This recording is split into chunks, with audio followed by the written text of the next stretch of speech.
بسم الله الرحمن الرحیم دا د 19مه سپارې څلورم درس دی او د شعراء سوره چې شپږیشتمه سوره ده د 5 آیت نه تر 3 آیت ورسره بهتره ولولئ ترجمې سره یې ولولئ قرآن کې چې بهتره پې پوه شئ.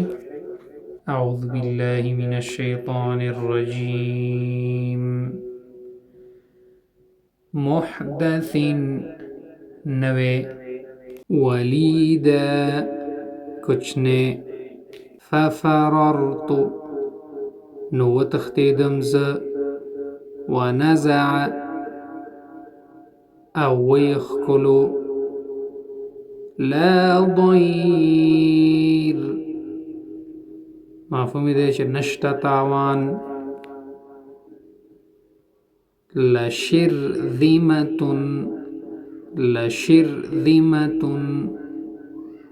مفهوم دی چې خامخا یو ټولګی دی حاذرون بیدار او تیار یو انا لمدرکون مفهوم دی چې بېشکه موږ نیولی شوي یو. فانفلق مفهوم دی نو څیرې شو هغه کالطود په شان د غره.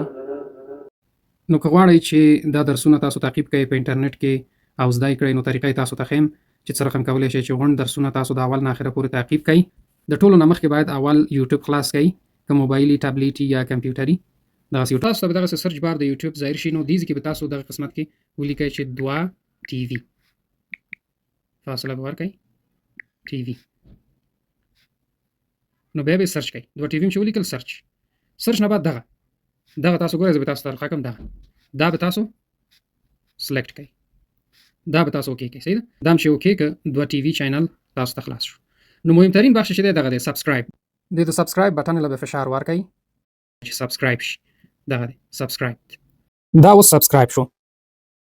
بعد د دې نه چې دا سبسکرایب هم که نو دا ډېر مهم ځکه دی سبسکرایب چې تاسو ته به همیشه د دې معلومات راځي کومه ویډیو چې د درس باره کې راځي نو تاسو ته حتما معلومات راځي چې نوې ویډیو راغلې تاسو کولی شئ خپل درسونه تعقیب کړئ.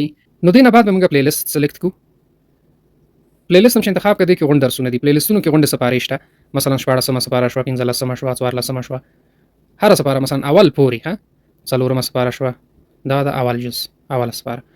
نو په طور مثال مثلا 11مه سپاره به زه انتخاب کړم. اوس دې کې چې دي دا درسونه دي مثلا هر درس چې تاسو پکاري مثلا دویم درس دی مثال دا دویم درس دی. اعوذ بالله من الشیطان الرجیم دا د 11مه سپارې دویم درس دی او د سورة التوبه چې 9مه. نو دغه طریقه ده چې تاسو کولی شئ چې په اسانه طریقې سره دا درسونه پیدا کړئ او ادامه ورته ورکړئ.